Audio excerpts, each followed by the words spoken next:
ఈ రోజు మా అత్తగారి బర్త్డే అన్నమాట. సో తన బర్త్డే స్పెషల్ కింద ఈ రోజు నేను ఒక కేక్ అయితే చేయబోతున్నాను. చాలా ఎక్సైట్ ఫీల్ అవుతున్నాను, అది నా చేతులతో. సో మా అత్తగారు ఈ రోజు అదృష్టం చేసుకుంది, మా అత్తగారికే తినిపిస్తా. ఎక్సైజ్ కదా, బాగా గిలక్ కొట్టాలి ఇట్లా.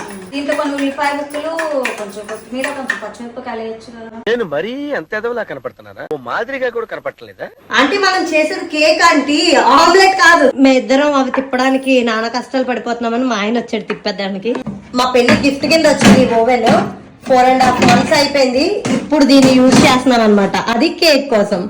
గుమగుమలాడే నెయ్యి. మా ఆయన్ని లవ్ సింబల్ తెమ్మంటే గిన్నె తెచ్చిండు.